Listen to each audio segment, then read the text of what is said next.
What's up, everybody?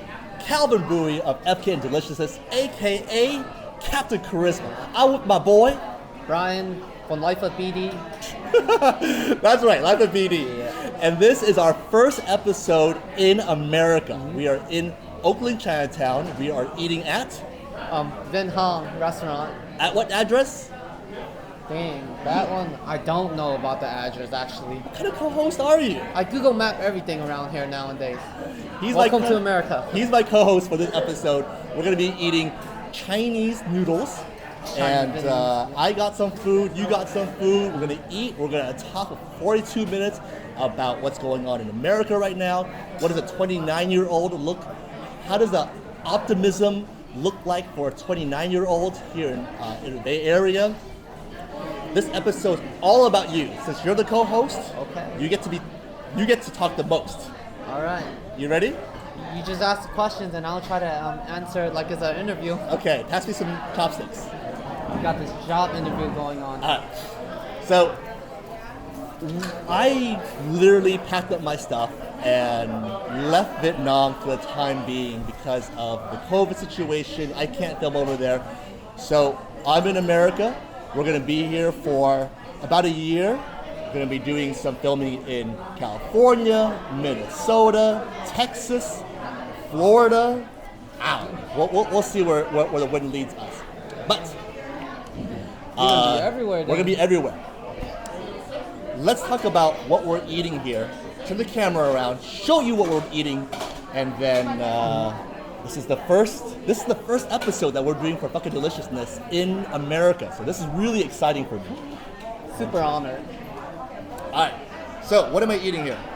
Egg noodles, pork, shrimp. There's ground pork, and the broth is going to be a really porkiness flavor. You are eating. Basically a hot bun with some shrimp. Basically similar to yours, like shredded pork. Their famous kidney right here. This is what they're really known for, their kidney. Why is it famous?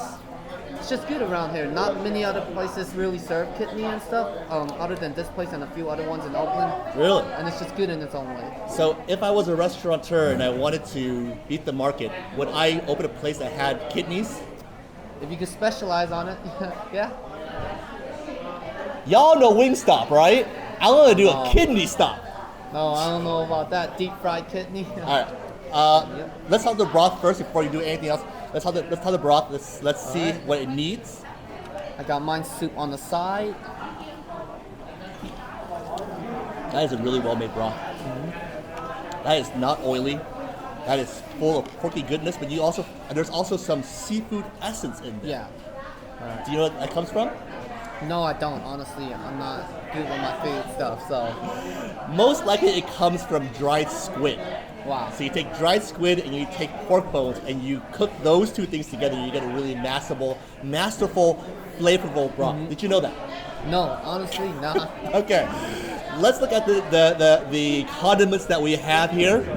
Okay. You better not put hoisin sauce in your soup. But in VH, we do that. What's VH? Right here at Vin Hong, we put hoisin sauce. No, dude, you're gonna ruin it. Okay. Hoisin, the spice. You need a little bit of vinegar to cut through the richness. You need a little bit of soy to bring that umami out, and then a little bit of satay on the side. Yeah. You guys are killing. You put this in your soup? We drench it with the spice and with their jalapeno and with their homemade chili. Then what is left after that whole thing? What is left in the dish? Honestly, I don't know. But if you ask anyone else from Oakland, they all use all these sauce. Pass me the one? vinegar. All right, I'll show you how to do it. Right. So I would just do the soy sauce, vinegar on the side. Mm-hmm. I would take the satay, and I love. Oh, oops. There's a spice, homemade. Homemade, and I love that. Just that rich and thick chili sauce. Put that on the side. A little bit of white pepper in my soup because I really don't want to do much to it. And you really want to taste that. Now, if I need anything more, if I need some flavoring, then I would put the sauce onto the noodle and not let it touch my broth. Okay. You want to try that, or do you want to hit this with your sauce? Man. Why don't you show them how you do it the BD style? So how we do it in Oakland? So we soup on the side. You know you're representing Oakland right now. Yeah, so I gotta do it the Oakland Okay, style, let's see how you do it. So when you come here, you have soup on the side, dry noodles. You drench it with the hoisin sauce.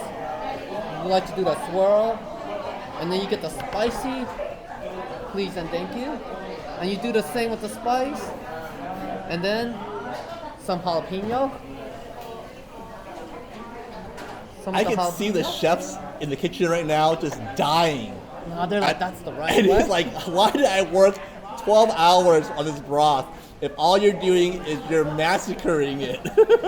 And the chili, I'm sorry, guys. If you put the chili sauce in there, then what's left to taste? It just tastes good. All right, let's start. This is a really cool way of seeing the difference between. You know, I grew up in California. This is how I used to eat all my food. I used to just eat it full of sauce. But when you move to Asia, when you move to Vietnam, you kind of realize like how much that person goes through to make that dish the way they want you to eat it. Yeah. And you know, there's nothing wrong with either way.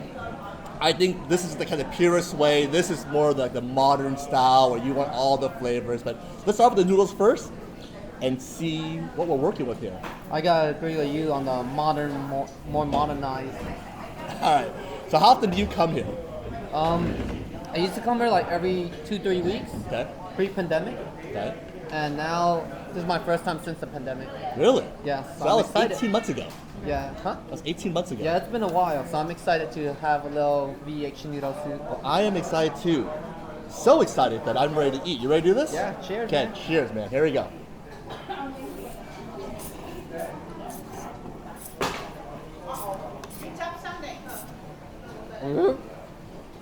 Oh. Oh. Oh, your camera. Thank you. Edit necessary? Well, there you go.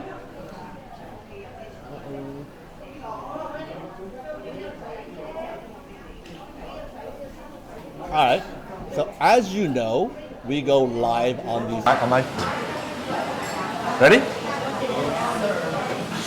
And the mic circuit too. Where's your mic? Oh. My mic will be right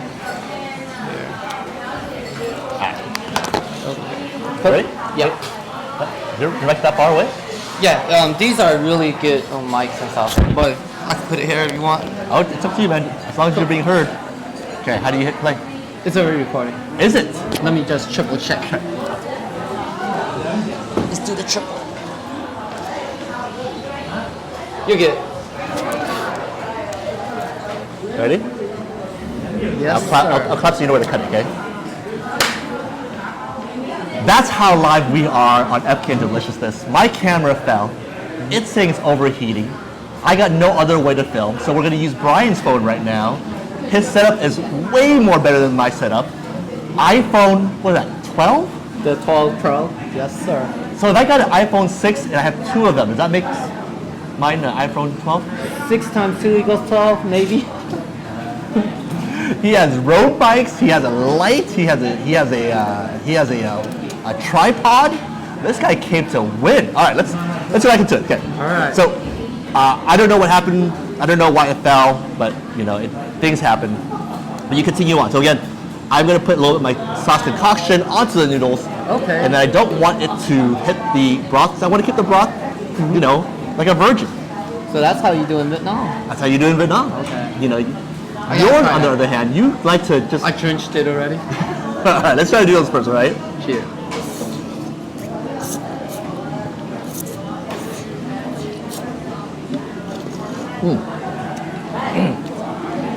I think with hand-pulled noodles, you get a nice springiness. You get that nice al dente, right? Yeah. Really nice to the tooth. It bites back.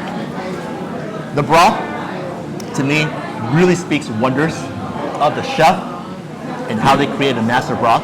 How is yours? Mine's is good. What does it taste like? Let's see, how should I put this? So You can put it any way you want because it's sweet and spicy. You put everything in there.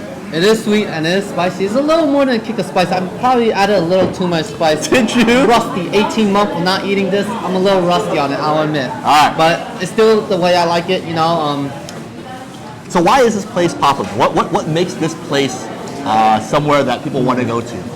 There's it's not just one specific type of noodle soup. There's like a lot of different type of culture into it. Like they have the Cambodian noodles here. They have Chinese style, Vietnamese style, and all these other type of style You noodles. know minestrone? The minestrone? What is that? You know what minestrone is? No. That's the difference between Gen X and Gen Z, right? Yeah. You don't know what minestrone is. You have no clue. Can you guess? Never heard. You never heard of it? Never heard. Can you guess what minestrone is? If you were to guess, Is that a mixture of culture? No. I'll give you a don't hint. know. It is a soup. Yeah, I don't know of it. Nope. Go home, man. Go home. Google it. I am home. I'm in Oakland. You're right. But Oh no. I think minestrone is a really good soup. It is a Italian soup that is just good for the soul. Okay. Okay. Speaking of souls, where did you grow up at? I grew up in Oakland. I mean, Like downtown Chinatown? Did you grow up in like I grew up in East Oakland. So let's see. How do I say that? Just in the east side of Oakland. okay? And Not near downtown. Not near Chinatown. can you just what is the east side of Oakland like? Can you describe it for those who have never been, including myself?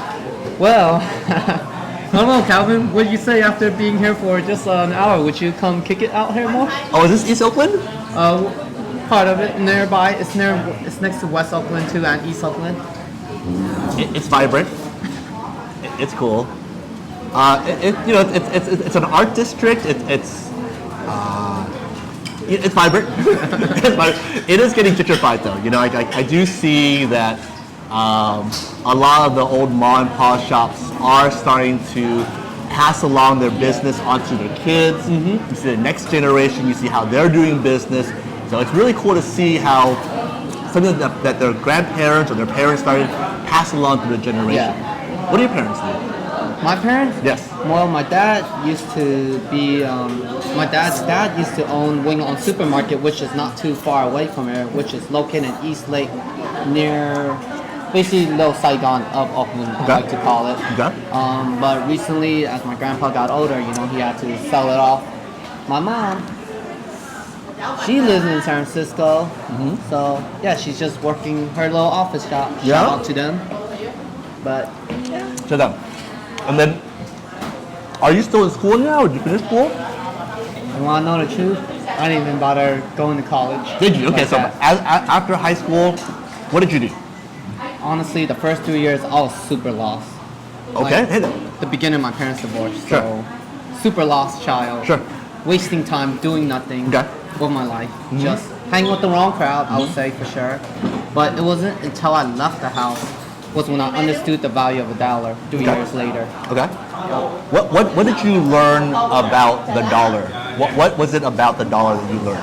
It's valuable because I'm not spoiled no more. Oh, so you were spoiled. I was a little spoiled before. On a scale of I was 17. on a scale of 1 to 10, how spoiled were you? What was your first car? I used to go to Florida every year for Disney World with my family when they were still together. And we would skip school to go. That's good parents, dude. Those are good parents. But that way I didn't understand what school was. Because I was like, school's not important. You get what I'm saying? I'm not trying to throw dirt on them, but yeah, it's just I didn't understand school or any of those things. Same with the value of $1 until, Why are you not eating? oh man, I gotta start You gotta eat and host. telling a story. You gotta eat and host. This is how the show goes. You gotta eat, talk to the camera, describe what you're eating, and then you host some more. Okay. The hao fun, the most popular dish out here in Vinh Hong. Good. All right. So you're 21, right? 18, 21. You're out of the house. You understand what the dollar is. What would you tell your young self? What advice would you tell your young self? Find a mentor. Find a mentor. That would be a good one. I That's good. really wish I had a mentor. Yeah. Do you have your mentor now? No, not anymore, because I don't think I need one anymore. Okay. But at the age of 21, when you're lost and you don't know what you're doing with your life, wanting to join the army and stuff, find a mentor or something you're passionate about and learn from them. Learn from them and see what you can learn. You know? What do you think your passions are in life?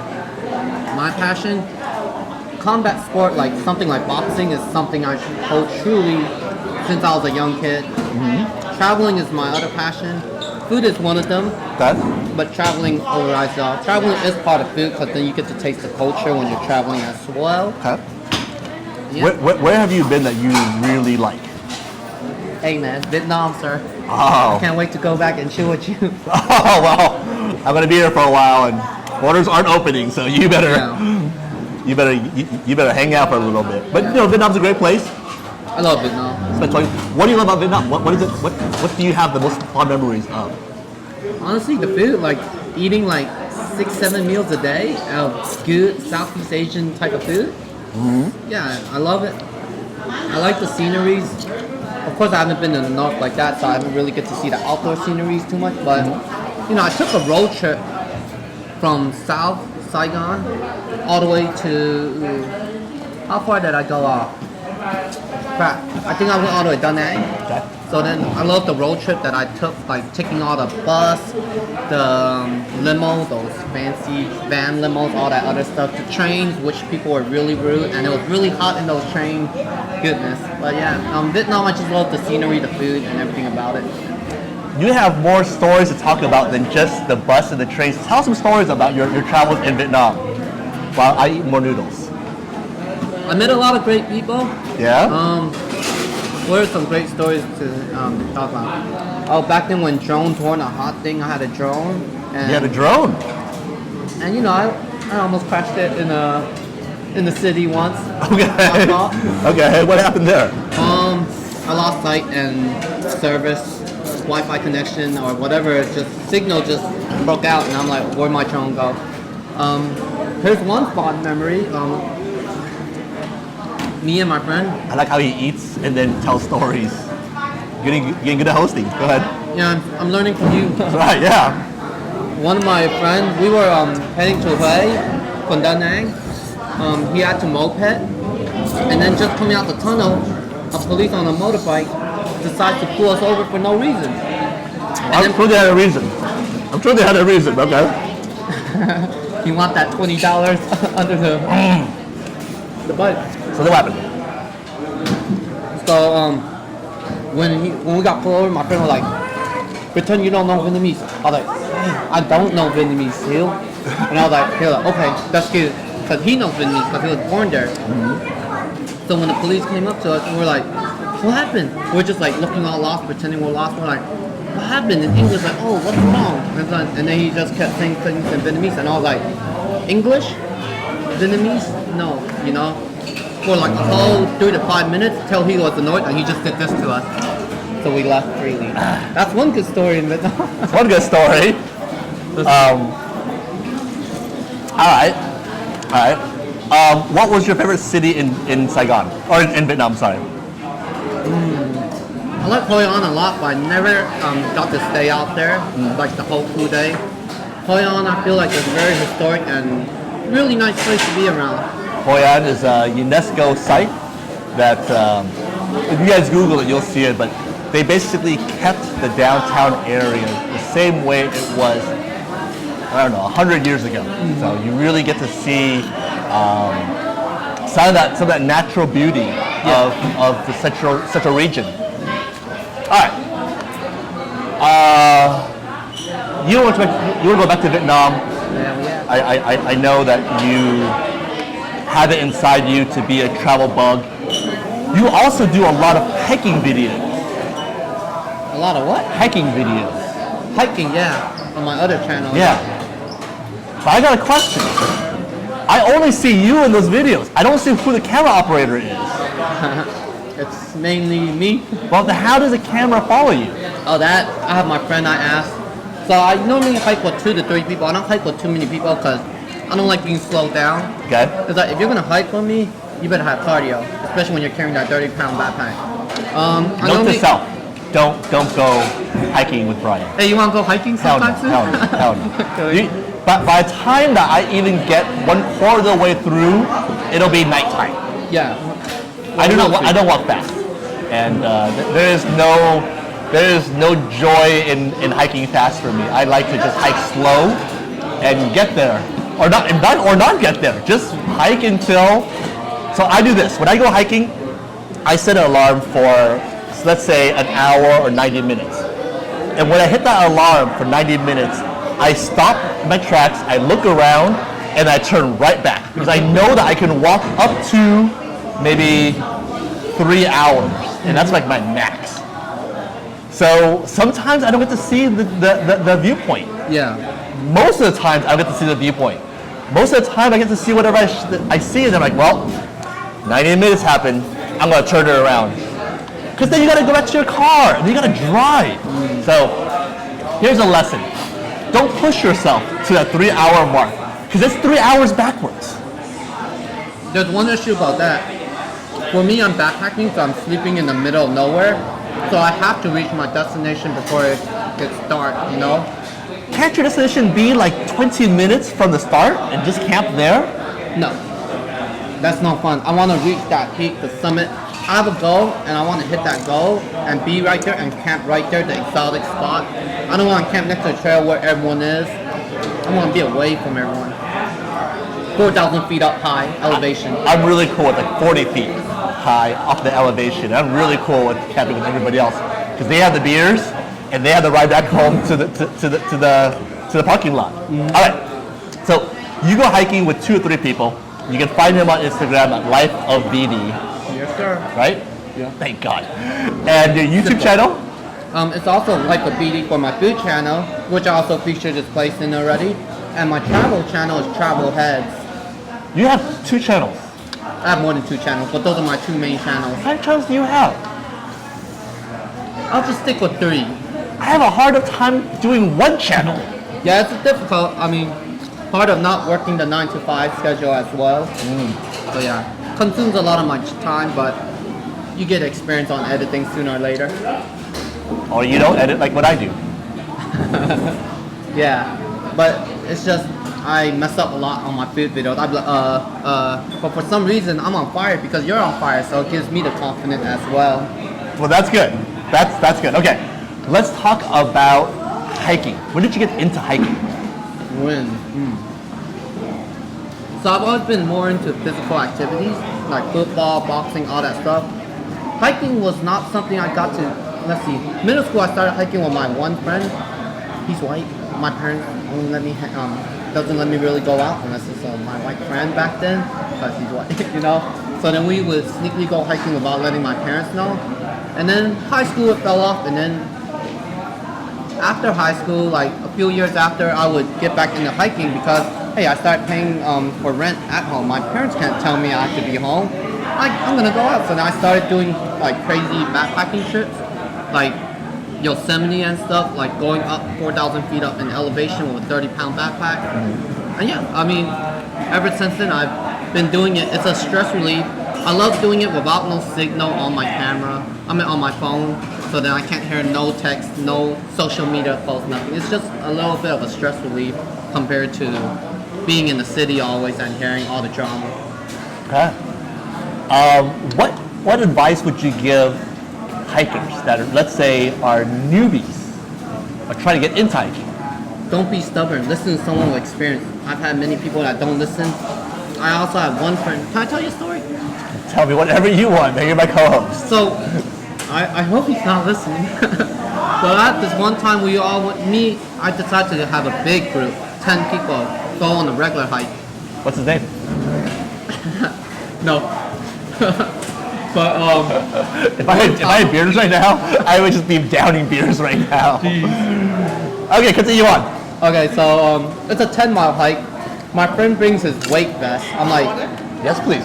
I'm like, yo, you don't want to bring your weight vest here. You have like 20, 30 pounds on you. Don't do it. And he's like, no, I could do it. I was like, dude, please. I don't want to carry your weight. Going up on the hike, coming down on the hike, he sprains his ankle because of the weight. I'm like, wow, or freak. I gotta carry the weight. So me and one other friend took most of the weight off of him and we carried it on our back and we're just like told you not to carry your weight. But lesson learned. Someone with experience tell you don't carry weights. Okay. Don't carry weights into your bag. Okay, that is a lesson learned. But sometimes you have to have empathy for that person. I know it's hard to have empathy. I know, because you already told him to not do it. Yeah. And that person still did it. This is the weirdest thing for me to say this, but have empathy for that person. And one day you might be in the same situation and somebody might help you out. Well, I guess, Calvin, you're such a positive person. That's all I gotta say. I never am empathetic towards anybody, but after hearing your story, I have to say, you might want to just kind of pivot yourself a little bit and say, we all make mistakes. It's not about pointing the finger at each other and saying who's wrong or right. How much does this person weigh? He was at the time probably 170. And then did he turn his ankle? I mean, did it swell up like a It didn't balloon? swell up. It's just he was limping, but it wasn't like it wasn't like shattered or anything. It's just he was limping. Did anybody find him a stick to help him walk? I forgot, but he probably had a stick, or he just had to take out the weight. The answer is no. The answer is no one helped him to go find a stick. Empathy, my friend. That is your new word for this year. Empathy. I learned something from Calvin today. I never give advice. All right. So your advice would be to listen to others. Okay. Experience. Okay. Have you ever been in a situation where you were, say, in deep doo-doo? During hiking. Yes. Yeah. My first backpacking trip. When you were in middle school. No, backpacking trip wise, it was probably 2015. Okay. So what happened was the people at the counter at Yosemite told us, I asked, I was like, is there going to be a storm? Because the Weather Channel thinks that it might have a little storm. Yeah. They said, oh no, the weather's going to be cool today. I was like, okay, I believe them. Going to our hike, it started snowing up North Dome a little. And we're like, oh shit, like we're getting wet. By the time it was time to sleep, we were all cold, our clothes was all wet. And my friend, who was the trip leader, because you have to assign a trip leader who you have to listen to, which I should have just assigned myself, but I assigned one of my friends who has more experience than me. Why should you have assigned yourself if he has more experience than you? Because what I didn't expect was, we were all freezing, we were like, almost hypothermia, right? And then... hypothermia is real. Yeah, it was bad, it was really bad. We were asking, can we start a fire? It's super cold. We're freezing. And he was like, no, we can't. Why? Because at the time, I guess he thought it was illegal to start a fire in Yosemite, a low bonfire. Listen, I watch enough Bear Grylls to know that you need tinder, you need dry sticks, and you need to make a little cone out of it, so that, and then you flick that thing. I watch a lot of that. I watch a lot of Bear Grylls. He watched that Tom Hanks movie. I did. I wouldn't watch it. Okay. And so your friend, the group leader, said, "Hey, I don't want it to happen." He would not let us. He would not let you. As group leader, he can't let us. And y'all have to listen to his ass. Apparently so. So what happened was, me and my friends, we decided to all sleep in one tent. He had his own tent. He was experienced. He had more experience than all four of us combined. Okay. So we all decided to sleep in one tent. You ever heard of the foil blanket? So it keeps your heat in. Yeah. I had two of those. We put my sleeping bag on the floor. Yes, because the ground sucks out all the heat in your body. Yes. And then we used my other friend's sleeping bag to cover both of us with a lot of foil blankets on us. And we made it through the night, but we barely slept. It was just so cold. But we're like, dang, I wish I had a fire. and so you guys still, even though you knew you were going to have hypothermia, you guys did not make a fire. My friend wouldn't let us. I think he was more on the warmer side compared to us because his experience. What do you mean he won't let you? Did he go hold a gun to your head? Well, he just said, as a trip leader, when he says no, you kind of have to listen. My fault. My first experience. No. Listen, man, if you listen to this right now, if you told me that you're not going to let me put a fire out, I'll beat your ass. I haven't gone on a backpacking trip with him since. Beat your ass if you told me that. All right, so then how was the next day? Were you guys talking to each other? I wasn't like mad at him the whole time, but it was just one of those where I'm like, never again in my mind am I going with you, or never am I putting you as a trip leader. Because if I'm ever about to die, I'm gonna start a fire. I got an idea. I don't know how kosher this is to the hiking community, but I'm gonna throw an idea out right now. Let's say there's 4 people. Okay, let's say it's 4 people. You take 4 straws. One of the straws you cut really short.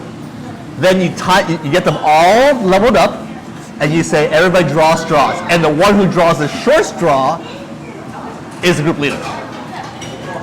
That could work next time, but we all just had no experience and he had experience, so I thought we could lean it all on him and rely on him if anything. But relying on him was not ideal. Well, lesson learned, right? You got to think for yourself. Here's another Calvin tip in life. First is empathy. Second of all, think for yourself, man. Do what's right for you. If you don't hurt anybody else, Mother Nature, the bear, not Scooby, Yogi Bear. Winnie the Pooh. Which one are we talking about? Who is the bear that says don't start forest fires? Oh, if you watch this, and I know you've watching this, you're over 35. Oh yeah. Smokey the Bear. Before your time. If you know what minestrone is, you know what most Smokey the Bear is. Think for yourself. Do what's right in your mind. Yes. Okay. Do what's right in yourself, and have some empathy. Okay. Empathy. EMPATHY. Empathy. All right. Well, that's an interesting story. We're probably right now at minute 35. Okay. And that's the show. Yeah. How you like the food, first off? The food is great. I think that this restaurant is a true mom and pop space.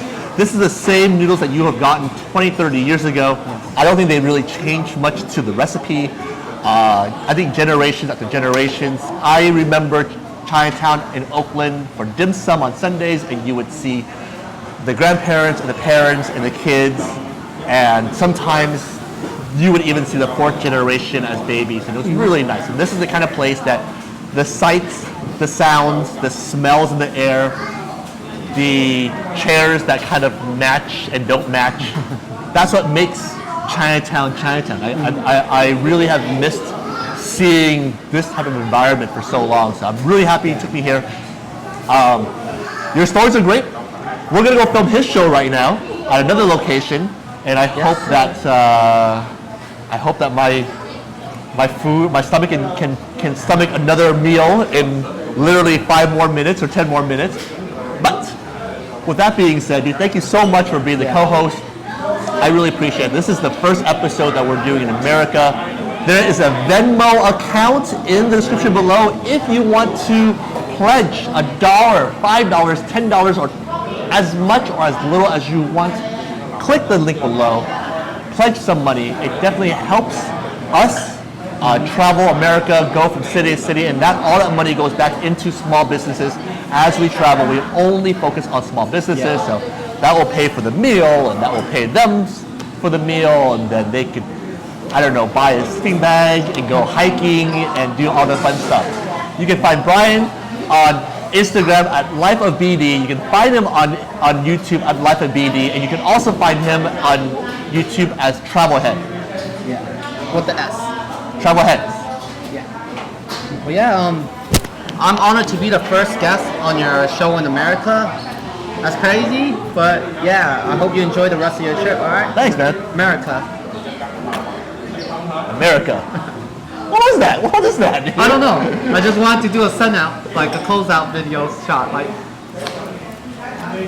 Yeah. He makes really good videos compared to what I make, so I can really tell you that he knows how to edit and how to make this really beautiful. Yeah. Okay. Appreciate it. I appreciate it. Maybe you should edit this video for me. But you only want a full cut. I know, but even if you cut it, it wouldn't do anything. Okay. I'll just render it and send the file to you. Right? Guys, I will see you next time on FK Deliciousness. Thank you so much for joining us. We are in America, and we are going to be doing hopefully some really crazy stuff. And as we grow the channel, we're going to take you along with us. And if I could learn how to turn this camera around, I would say bye to everybody. How do we finish the video? You could just say bye, or I can say bye. Say bye. Bye. All right, bye guys. Bye. See episode 2 soon. See episode 2. All right. Okay. Close it.